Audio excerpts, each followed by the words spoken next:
दुनिया का power balance shift हो रहा है एंड इस चेंजिंग वर्ल्ड ऑर्डर के बीच इंडिया एक ऐसे ग्रुप को लीड करने वाला है जो वेस्टर्न पावर को डायरेक्टली चैलेंज करता है. Yes, I am talking about BRICS. India has got the presidency of BRICS in 2026 and India is planning to make it a mega event. It will span 60 cities across 28 states and 9 union territories.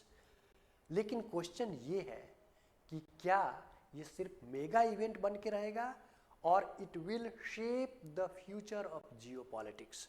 इसको समझने के लिए इस session में we will discuss BRICS and related aspects like what is BRICS, how does it challenge Western power, BRICS के अंदर क्या challenges है and what is the significance of BRICS presidency for India.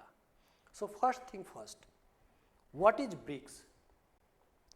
BRICS stands for Brazil, Russia, India, China and South Africa. It's a key intergovernmental forum formalized in 2009 and it is the forum of emerging economy. In 2009 only 4 members were there: Brazil, Russia, China and India. In 2010 South Africa joined that and then it became BRICS. In 2024 during Kazan summit 5 new members were added to this group, namely Ethiopia, Egypt, Iran, UAE and Indonesia. So the total members are 10 and the main purpose or objective of this group is economic cooperation. Since these nations are emerging economy, so economic cooperation is needed like trade relations, exchange of ideas and technology, exchange of resources, ये सारे economic cooperation होंगे तो सब एक दूसरे के साथ आगे बढ़ेंगे. डेवलपमेंटल फिनांस, कई इंफ्रास्ट्रक्चर डेवलपमेंटल प्रोजेक्ट्स है, कनेक्टिविटी प्रोजेक्ट्स है, पब्लिक डिजिटल इंफ्रास्ट्रक्चर प्रोजेक्ट्स है, एनर्जी इंफ्रास्ट्रक्चर प्रोजेक्ट्स है. तो उन प्रोजेक्ट्स के लिए प्रॉपर फंड की रिक्वायरमेंट्स है and for that fund there is a mechanism for developmental finance. और यू कैन से कि इस ब्रिक्स ग्रुप का पर्पस और ऑब्जेक्टिव ही है कि इन कंट्रीज को प्रॉपर और सफिशिएंट फंड अलाउ किया जाए और अलॉट किया जाए, एश्योर किया जाए ताकि डेवलपमेंटल पाथ में कोई हिंड्रेंस ना हो. इसके साथ साथ voice for developing nation global platform पे, यूनाइटेड नेशंस पे या अदर प्लेटफॉर्म पे जो डेवलपिंग नेशंस और पुअर नेशंस के कंसर्न्स एंड प्रायोरिटीज को अंडरमाइन किए जाते थे, अब इस फोरम के थ्रू, ब्रिक्स के थ्रू डेवलपमेंटल और अदर कंसर्न्स को ग्लोबल प्लेटफॉर्म पे स्ट्रांगली रखा जा सकता है. अदर ऑब्जेक्टिव्स आर IMF और वर्ल्ड बैंक पे डिपेंडेंसी को रिड्यूस करना, क्योंकि उन पे डिपेंडेंसी होने के कारण अल्टीमेटली हमारी डिपेंडेंसी वेस्टर्न यूरोप और अमेरिका USA पे पड़ जाती है, मेनली वेस्टर्न पावर पे, और उनके इंटरफेरेंस के कारण डिसीजन मेकिंग में भी पार्शियलिटी और बायसनेस दिखता है इन ऑर्गेनाइजेशन के थ्रू, इंस्टीट्यूशंस के थ्रू. तो हमें उन पे डिपेंडेंसी भी कम करनी है और मोस्ट इम्पॉर्टेंटली जो ग्लोबल अफेयर्स में उनके जो वेस्टर्न पावर्स के स्पेशली जो डोमिनेंस है, उस डोमिनेंस को भी कलेक्टिवली काउंटर करना है ताकि यूनिपोलर वर्ल्ड से हम मल्टीपोलर वर्ल्ड की तरफ मूव कर पाए. अब इन सब ऑब्जेक्टिव्स के कारण और अप्रोचेज के कारण ब्रिक्स को एक मेजर चैलेंज माना जा रहा है अगेंस्ट वेस्टर्न पावर. तो आइए समझते हैं कि how this group can become a major power against western power. To understand that we need to keep in mind some facts. ये फैक्ट क्या है? ये फैक्ट्स हैं रिलेटेड टू डेमोग्राफी. पॉपुलेशन की बात करें तो BRICS represent 45% of global population. अगर इकोनॉमी की बात करते हैं तो it shares 35% of global GDP. Trade की बात करें तो it has volume of more than $6 trillion and that is continuously rising also. तो ट्रेड भी स्ट्रॉन्ग है. इसके अलावा हमारे ब्रिक्स के मेंबर कंट्रीज के पास एनर्जी रिसोर्सेज है, मिनरल रिसोर्सेज है। तो हम ये बोल सकते हैं कि BRICS is having demographic muscles, economic muscles, trade muscles and resource muscle, और इन मसल्स के बेसिस पे ही ब्रिक्स अपने आप में एक स्ट्रॉन्ग एंड पावरफुल ब्लॉक है। And not only this, because of several initiatives by BRICS, it has started challenging the western dominance. वो initiatives कौन कौन से हैं? वो इनिशिएटिव्स हैं new development bank, contingent reserve arrangement, BRICS पे।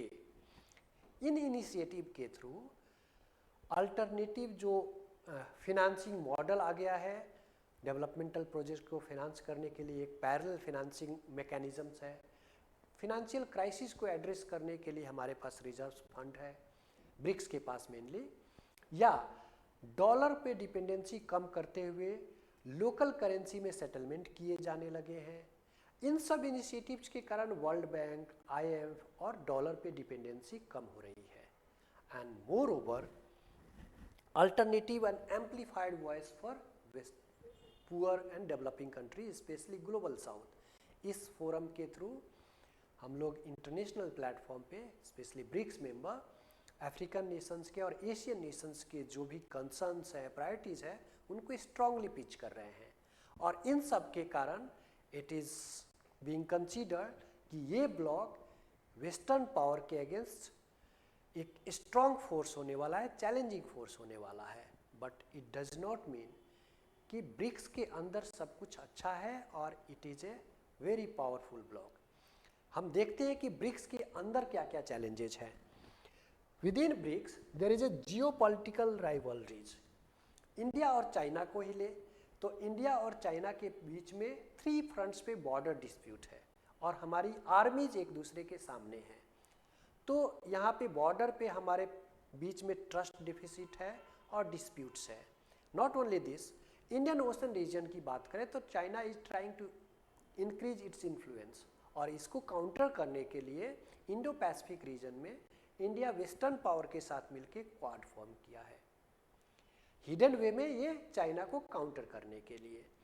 अब ये स्ट्रेटजिक डाइवर्सिटीज है, अप्रोचेज हैं, तो इसके कारण स्ट्रेटजिक डिस्ट्रस्ट भी है एक दूसरे के लिए, और ये स्ट्रेटजिक डिस्ट्रस्ट इंटरनल रिफ्ट को क्रिएट करता है। ब्रिक्स के मेंबर्स के बीच में एक दूसरे के लिए अगर ट्रस्ट नहीं रहेगा और सेवरल इश्यूज पे डिस्प्यूट रहेंगे तो cohesive force will not be that stronger. सिर्फ इंडिया चाइना तक ही ये डिस्ट्रस्ट लिमिटेड नहीं है, इवन कुछ इशू पे चाइना रशिया के बीच में है, कुछ इशू पे ईरान और UAE के बीच में है। तो ये within our group, within the group itself, there are several issues which need to be addressed so that the stronger cohesive force will exist और वो इस ब्लॉक को एक इम्पॉर्टेंट पावर और ब्लॉक बना सके। इकोनॉमिक डिस्पैरिटीज भी है। इकोनॉमिक डिस्पैरिटीज यानी चाइना और रशिया को देखें तो they are at different level of economic development, they are closer और you can say developed nations, जबकि इंडिया, ब्राज़ील और इथोपिया, इंडोनेशिया, ईरान, ये सब कंट्रीज़ के इकोनॉमिक डेवलपमेंटल लेवल उनसे काफ़ी पीछे है, चाइना और रशिया से।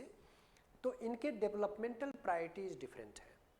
और ख़ासकर अगर साउथ अफ्रीका, ब्राज़ील और इंडिया की बात करें तो अपने डेवलपमेंटल एस्पिरेशंस के कारण ये, और टेक्नोलॉजिकल सपोर्ट के लिए, फिनेंशियल सपोर्ट के लिए ये वेस्टर्न वर्ल्ड के ज़्यादा क्लोज है। और इस क्लोजनेस के कारण इनका जो रिलेशन चाइना और रशिया के साथ है वो कन्फ्लिक्ट में आता है, और यही इस डाइवर्जेंस को क्रिएट करता है कि different members are moving in different direction because of their own interest. Expansion dilemma भी है। रिसेंट टाइम में new members are being added. इन न्यू मेंबर्स ऐड करने के कारण ब्रिक्स का स्ट्रेंथ बढ़ रहा है, रीच बढ़ रहा है, वॉइस इंक्रीज हो रहे हैं, बट डिसीजन मेकिंग डिले हो रहा है या फोकस डाइल्यूट हो रहा है, कन्वर्जेंस की कमी हो रही है, और इसके कारण ये स्ट्रॉन्गर फोर्स बनने के साथ साथ एक कंफ्यूज्ड फोर्स भी बनते जा रहा है। There is no convergence on single issues कि आगे का स्टेप्स और अप्रोच क्या होने चाहिए। आइडियोलॉजिकल डाइवर्सिटीज भी है। चाइना और इंडिया को ही कंपेयर करें तो फॉर्म ऑफ गवर्नमेंट और approaches towards human rights, even Iran को भी कंसीडर करें या यूएई को कंसीडर करें तो सब में डिफरेंट टाइप ऑफ गवर्नमेंट है, different approaches toward human development है ना, other issues also, religious issues भी डिफरेंट है। तो इन आइडियोलॉजिकल डाइवर्सिटीज के कारण डाइवर्जेंस होना नेचुरल है, और इन डाइवर्जेंस के कारण इंटरनल रिफ्ट होना भी बहुत कॉमन बात है। रिफ्ट होने के और भी इकोनॉमिक रीजन है, आइडियोलॉजिकल रीजन्स है, स्ट्रैटेजिक रीजन्स है, और एक्सटर्नल प्रेशर अभी के टाइम में ज़्यादा डोमिनेट होने लगा है। एक्सटर्नल प्रेशर किस फॉर्म में? टैरिफ के फॉर्म में। जैसे इंडिया पे टैरिफ लगना इंडिया को रशिया से क्लोज नहीं आने दे सकता है, या ईरान का पे सैंक्शन लगना इंडिया और ईरान के रिलेशन को इम्पैक्ट कर सकता है, या आइसोलेशन, रशिया ईरान को आइसोलेट करना चाइना रशिया, इंडिया रशिया या ईरान रशिया या अदर मेंबर्स के बीच में जो कॉपरेशंस और रिलेशंस है उनको इम्पैक्ट करेगा और कर रहा है, जिसके कारण ये एक ब्लॉक अपने आप में बहुत ही कोहेसिव और कन्वर्जेंट नहीं हो पा रहा है। And most importantly national interest भी है, सब कंट्रीज के अपने डिफेंस प्रायोरिटीज़ हैं और इकोनॉमिक प्रायोरिटीज़ भी हैं, और in defence and economic priorities के कारण हर एक कंट्री अपने फॉरेन रिलेशंस को अपने इंडिपेंडेंट पॉलिसी के थ्रू शेप कर रहा है। लाइक इंडिया अपने डिफेंस रिलेशन रशिया से भी मेंटेन किया है और यूएसए, फ्रांस और इजराइल से भी मेंटेन किया है, तो ये दोनों ही ग्रुप के साथ है इंगेज। उसी टाइप से अदर नेशंस भी हैं जो अपने इकोनॉमिक और डिफेंस प्रायोरिटीज के कारण और अपने नेशनल इंटरेस्ट के कारण, इन शॉर्ट डिफरेंट ब्लॉक के साथ, डिफरेंट कंट्रीज के साथ डिफरेंटली इंगेज्ड हो रहे हैं, और इस इंगेजमेंट के कारण ये लग रहा है कि ये कंट्री शायद ये रोड ब्रेकर बन रहे हैं in the way of BRICS. But India को या अदर कंट्रीज को ये इंश्योर करने की जरूरत है कि they are not the road block but they are the bridge between different powers which can make the world better. अब ये सारे जो इंटरनल चैलेंजेज हैं और इंडिया के सामने जो ये रिस्पॉन्सिबिलिटी है रिफ्लेक्ट करने की कि India is not a road block, it's a bridge between different powers to make the world better. इसी कॉन्टेक्स्ट में इंडिया के पास ही ब्रिक्स की प्रेसिडेंसी है, and now it's a golden opportunity to reflect the real intention of India और intent of India in front of global powers and in front of BRICS members. ये एक global leadership का movement है India के लिए, और इस global leadership movement में India has opportunity to decide the agenda, decide the direction of discussion and to influence the outcome declaration.